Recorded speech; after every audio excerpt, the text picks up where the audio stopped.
I live in Los Angeles for 32 years. I'm originally from Argentina. And my life really changed when I woke up. So I always say that I'm an accountant that woke up. And I woke up when my oldest son talked to me the way I used to talk to him. Angry, yes, frustrated. And when I saw my child, I really saw myself. And I realized he had learned that from me. And I knew how that felt, and that's not what I wanted for him. So that day I told myself, Mabel, you have to do something. And I started my search, because I realized I'd been looking for happiness in the wrong places. Yes, I thought material things would make me happy, a partner would make me happy, having kids, 2 university degrees, that would really make me happy. But it was not there. So I kept looking and looking for happiness and peace. And one day I said, definitely I'm looking in the wrong places. So I decided to start my search.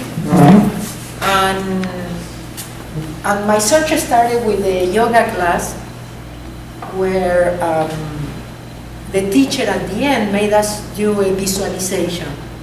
It was the first time in my life I heard the word visualization, the first time I actually did it, or maybe consciously did it.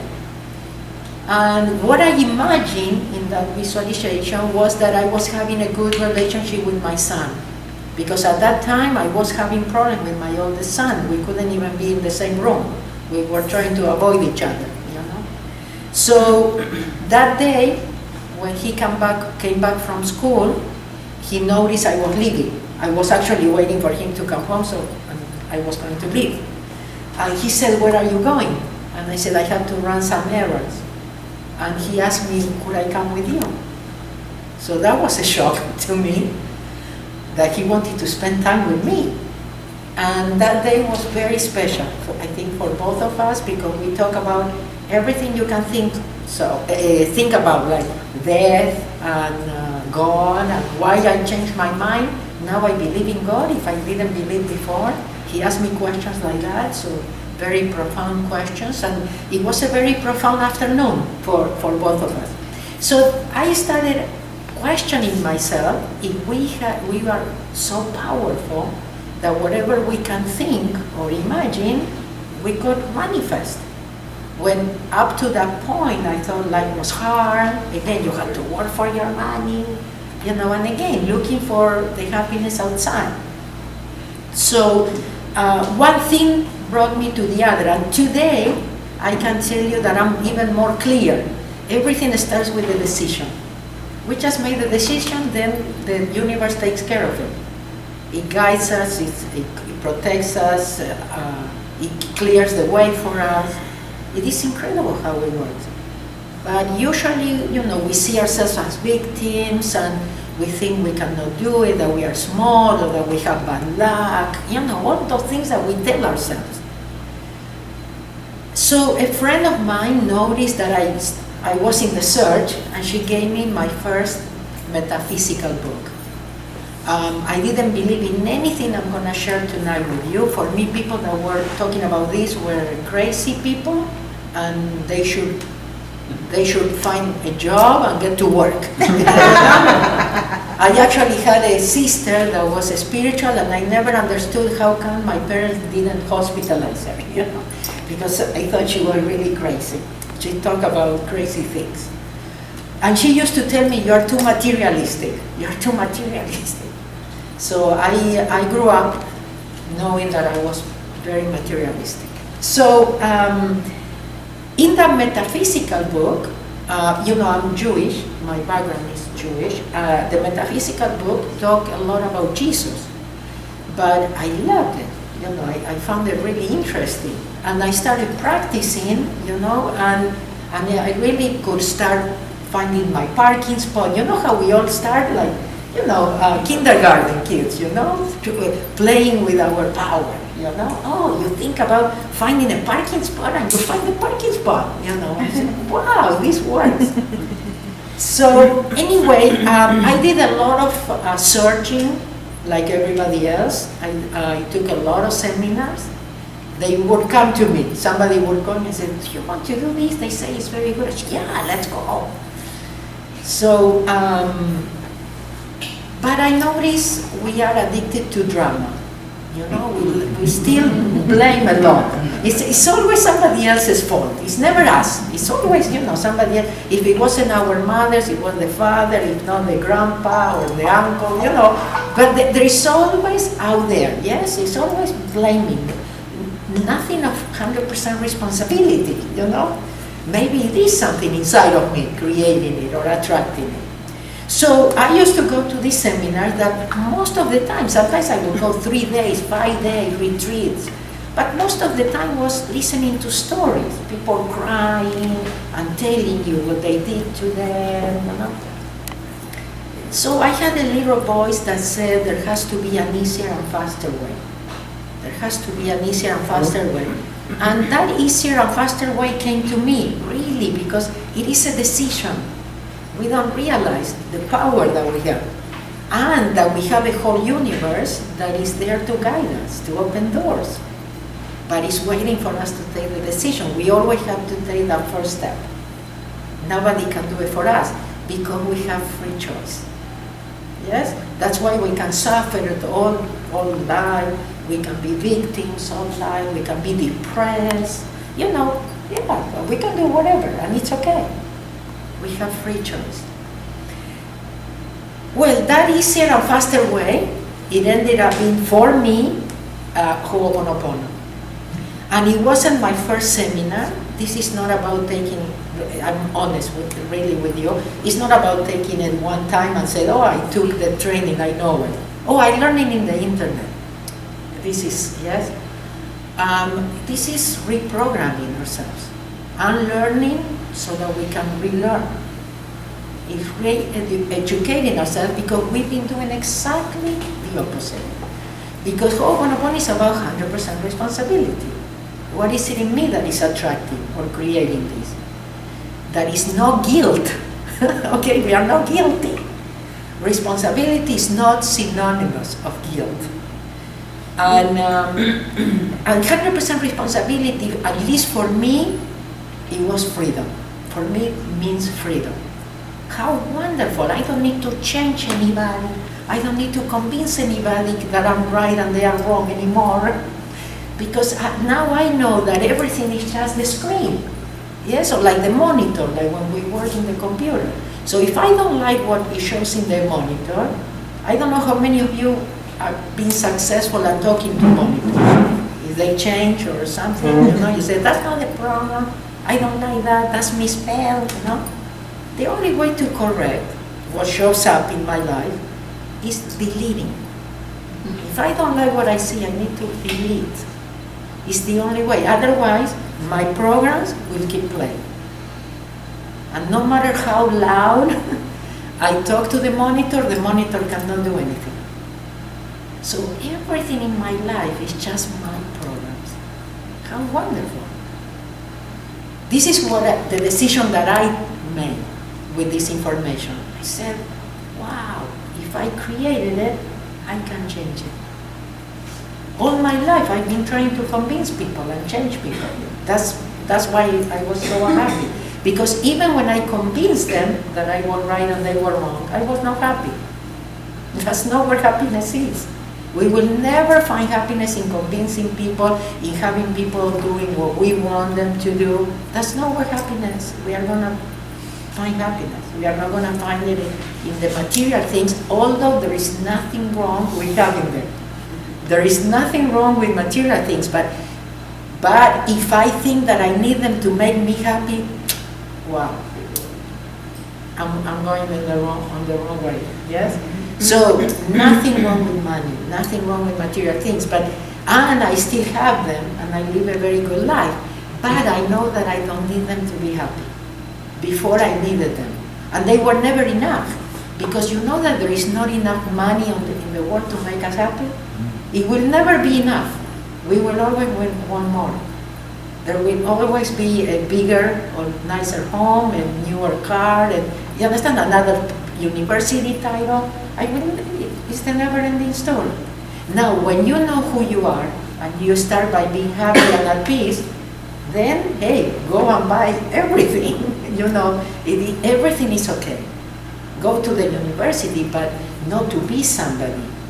Do you realize we are still telling our kids the things that we were told, and we know they don't work, and we still tell them the same thing? Are we insane or what? We are very sick people. Yes? Einstein said that. Insanity is keep doing the same, expecting different results. And that's what we do. We still tell our kids, think, use your head. That's the slowest part in us. It's the part that doesn't have information and doesn't know anything. You say, worry, you are so irresponsible. If worry is the worst thing we can do, if we don't know what is right. So when I'm engaging with the emotions, I'm in the past. If I'm worried, I'm in the future. And all we have is this moment, where in this moment I have everything. So I don't know you here, yes, but at least in Argentina, where I grew up, we had to go to university to be somebody, or to have a stable job that would pay my bills, yes, so that I wouldn't worry anymore, yes. And we are still worrying. We are still thinking, that things out there will make us happy, or that somebody else has to change, and then we will be happy or at peace. So the things that, have you noticed that things are changing, really? That we are in the new era? That things don't work anymore like they used to? So, to be honest with you, there are so many things happening. It's a little bit scary out there, yes? But I would say the tragedy is that we are still asleep. That even though of all the things that are happening, we are still asleep, and we still think we know. And we all know what to do, what is right, and how to solve problems. The only one that doesn't know is the president, because we all know what to do. It's the president only that doesn't know. We know it all. We know how to resolve every problem. So, how did I start believing? Yes, a person that didn't believe in anything, didn't believe in God. So it also started with a decision. First, I started with the decision that I would trust myself, that I would put myself first, that I would do what worked for me, instead of thinking that that was being selfish. If we are not happy, we are not going to make anybody happy. If we do things and we put in people first, if it doesn't work for us, it's not going to work for them, including our kids. Our kids listen to us, but they don't really hear. They observe us. So when I started believing in myself, something started growing inside that I couldn't describe with words. And that's what I call God. For me, God is something that we all have, all. Nobody can defect it. It's a part of us that has all the solutions for us, that created us, that knows why the problems that we have in this moment, that has all the solutions and the answers for us, but it gives us free choice. So it's all one way. Yeah. Oh, but when we take that decision of trusting, amazing things happen. So then you start feeling like you're a magician. Yeah, because you cannot even explain your life. You cannot explain how things, happen. I took a lot of, because of believing and trusting, I took a lot of illogical decisions in my life since oponopono. And from every illogical decision, I can tell you amazing stories. The most amazing stories in my life happened because of doing illogical things that I cannot explain. Like living a profession like mine. I used to make a very good living, and actually I work much less. Yeah? I could be really traveling the way I'm traveling, but for pleasure, not for working right now. But this is my passion. I wouldn't let go. Yeah, and I'm grateful for this opportunity that God gives me of waking up. I feel my mission is to wake up people. I'm not here to convince any of you. I'm only here to share. I know there are many ways, and I am a little bit familiar with the Course of Miracles. I cannot say that I know it. I do have the book too in my house from many, many, many years ago. And I know that we all talk about love or fear, yes? So in Ho'oponopono, is inspiration or memories? Yeah, we come from inspiration, love, or we come from memories, fear. You know, because life is replay memories. Unless somebody deletes them, it's the only way to change. Otherwise, we are going to keep replaying. So, for example, one of the illogical decisions, because I started trusting the unknown, the things that I cannot explain, that really they are illogical. That it looks like even I'm a little bit crazy too. But one was in November 2008, I let go completely of my career as an accountant. I even I was kind of letting go of clients, slowly but surely. But in November of 2008, I called all the last clients I had left, including my kids, and I told them, you will have to find another accountant because I'm not preparing any more taxes. And it wasn't because I had the money to go sabbatical or say, well, let's try my passion and see what happens. No, I really trusted. I jumped. You know, they say life is about jumping and knowing either you're gonna learn how to fly on the way or there will be a net to catch you. So I really jumped, and this is what happens, because this is how the universe really works. As soon as I took the decision, again, everything is a decision, many times at the subconscious level. But in that time that I made that decision, I just knew I had to let go of my career. Immediately, invitations started coming from all over the world, and it never stopped. I sold the rights of my books that I'm a self-published author. I sold them in over 15 languages, and I don't know who bought them because everything is via email. So that's how contracts are signed, or everything is via email. I don't meet my organizers till I go there for the first time to that country. You know, wire transfers, you know, things, scan the contract, sign here, you know. And I mean, for a business person, it's kind of a weird business, but it's a business of trusting. So, for example, to give you an idea, when I got my first books from the printer, I had my teacher, Dr. Ihaliakala, for 12 years, and I remember when he saw the books in my garage, he says, you know, all these books, they already know where they are going. There is nothing you have to do. They already know who the owner is. They know where they are going. Different way of running a business, yes? Oh, let's worry about how I'm gonna do to sell all these books. So that's what I learned, and I learned from my students.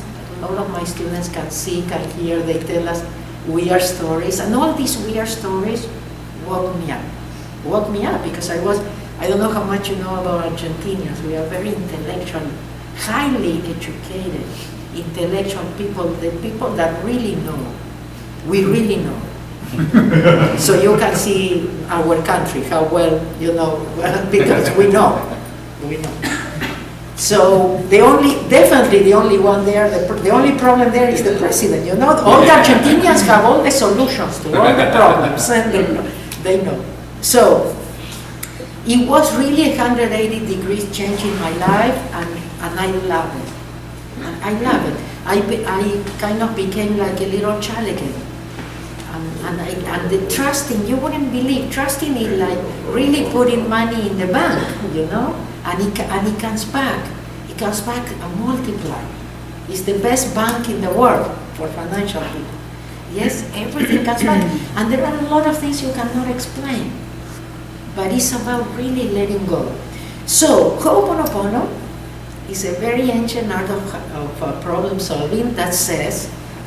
there is nobody out there doing anything to us. It's just ourselves and our programs. We are 100% responsible. So we are all creating our own reality. Because even in a country at war, in a country with problems, in a country in a recession, you could be having the time of your life. Because you create your own reality. So I'm not saying you have to ignore it, but what I'm saying is everything is up to you. If you buy into the recession, oh yeah, we are in recession. Yeah, let's go all together to the left, recession, you know? Maybe you say, you know what, I'm not buying into the recession. And you go to the right, where nobody's going. And then you have a multi-million-dollar idea, you know? Because in these times is when millionaires, you know, start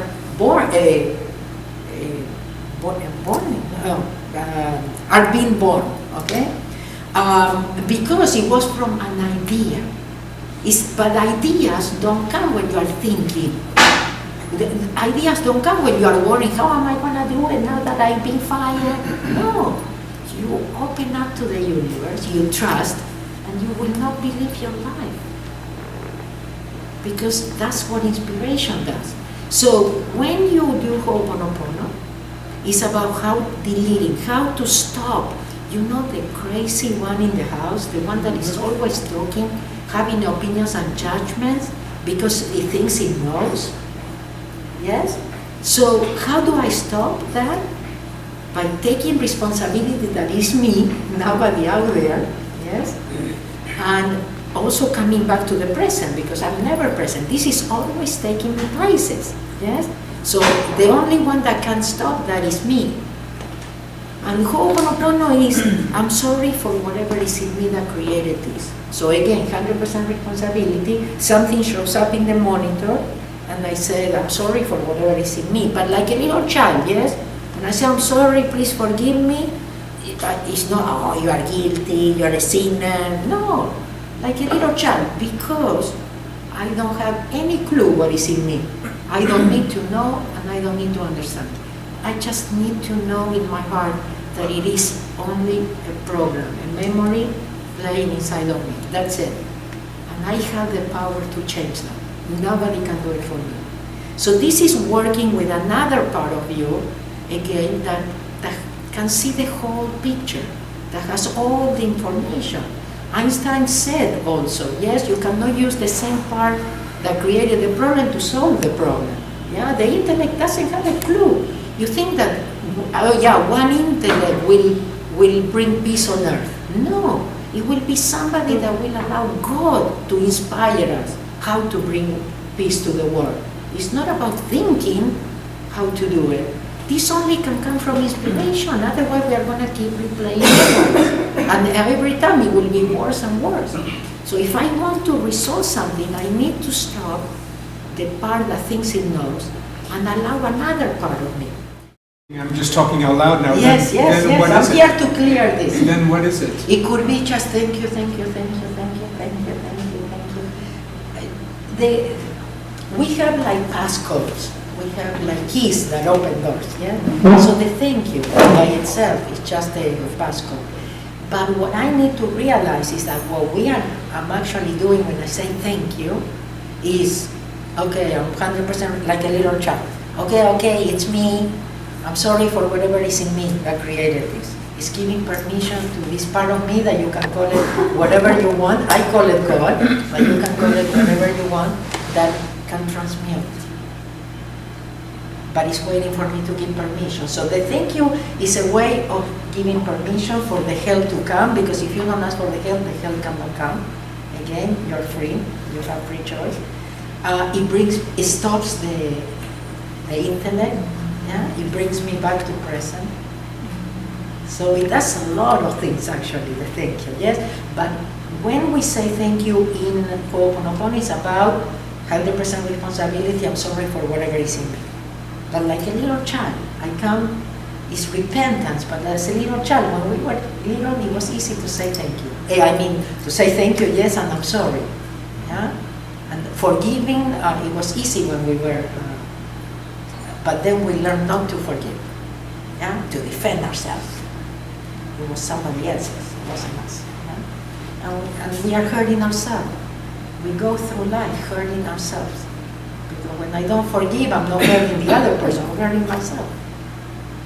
So that's what we do to ourselves, just to be right, just to have the last word.